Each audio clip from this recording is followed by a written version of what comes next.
A lei da palmada gera polêmica entre os brasileiros e aqui em Foz do Iguaçu não é diferente. Uns defendem que umas palmadinhas de vez em quando ajudam sim na educação da criança. Outros são totalmente contra. Mas afinal, qual o limite entre correção e abuso? O Paraná TV entra hoje nesse assunto. A reportagem é de Caio Vasques. Falei pra ele parar.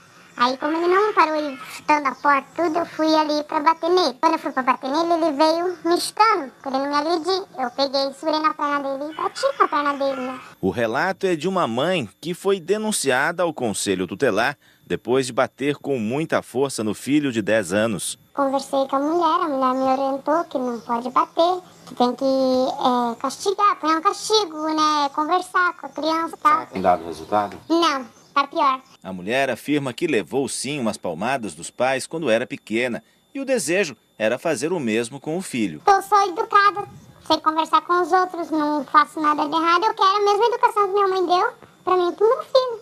Segundo o Conselho Tutelar, só este ano foram registradas 129 agressões físicas, psicológicas e sexuais contra crianças. A maior parte das agressões vem da própria família.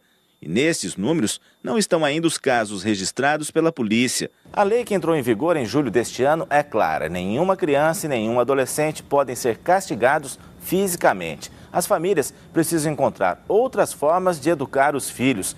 Quem não seguir as determinações poderá ser punido e até mesmo preso em casos extremos. Essa lei é uma lei bastante polêmica, tem várias interpretações, está sendo muito discutida.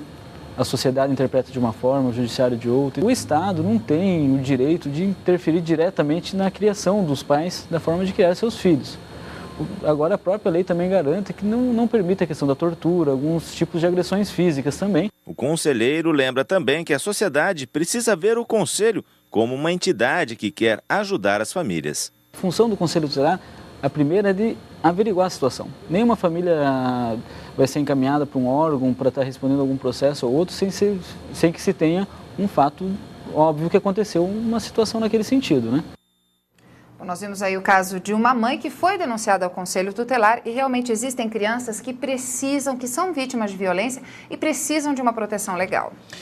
Mas até onde pode ir uma lei que interfere na relação entre pais e filhos e em tudo aquilo que acontece dentro da casa das pessoas? Por causa de tanta polêmica, o assunto continua em debate no Paraná TV.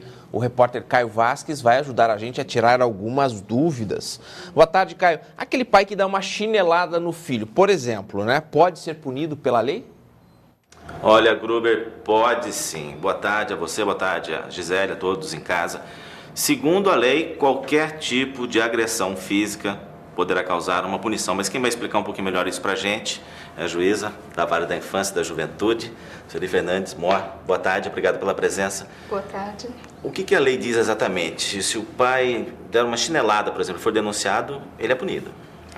Tem que ser apurada a situação, né? Obviamente que tem todo um processo, né? Que tem que ser aberto em face desse pai ou desse agressor para verificar o que aconteceu efetivamente.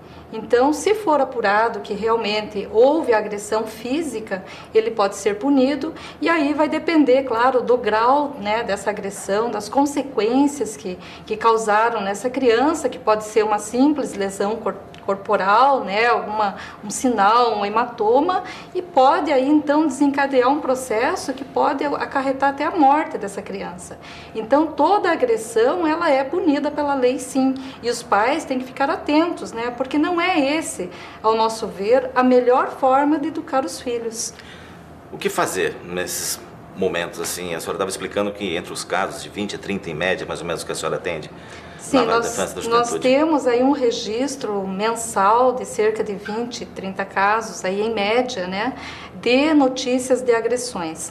Então, quando ocorre qualquer tipo de agressão, o primeiro órgão a ser acionado geralmente é o Conselho Tutelar. Aí o conselho vai até o local, verificar a situação, o que aconteceu e vai fazer os encaminhamentos. Em casos assim que se constate que houve realmente uma violação à lei e aos direitos da criança ou adolescente, essa pessoa, então, o próprio Conselho Tutelar, vai levar a notícia até o NUCRIA, né, que é a delegacia especializada aí contra a violência, e vai então se abrir um procedimento, um processo para apurar o que aconteceu e para para punir o agressor. E, por outro lado, a criança ela vai ser encaminhada, né, à vara da infância e juventude. Nós vamos também ter um procedimento em relação a essa criança e, dependendo da situação, se for uma situação mais grave, em que haja necessidade até da retirada dessa criança do seio familiar, da sua casa, ele vai ser encaminhado para uma instituição, até que a gente possa, então, tomar as providências cabíveis. Ok, doutora, obrigado pela participação da senhora. Vou conversar também com a psicóloga, Rosana Mandaloso. Rosana, boa tarde, obrigado pela tua presença aqui. Como impor esses limites? O que fazer? Em que idade, necessariamente, a gente deve começar a impor esse limite? Olha, desde bebê. Porque o bebê, ele vai tomando a forma da família, né? Se essa criança, desde pequenininha, começa a chorar, esse pai, essa mãe, já pega no colo, já satisfaz o prazer dele de estar em contato com os filhos, com o colo da mãe e do pai, desde já ele já começa a desenvolver essa coisa de saber como enfrentar, como ser acarinhado. Então, o que a gente sempre pede? Os pais, desde pequenininho, dá o exemplo do limite, né? O não é primordial, saber a hora de dar um não bem dado, falar, né? Explicar. O diálogo é muito importante.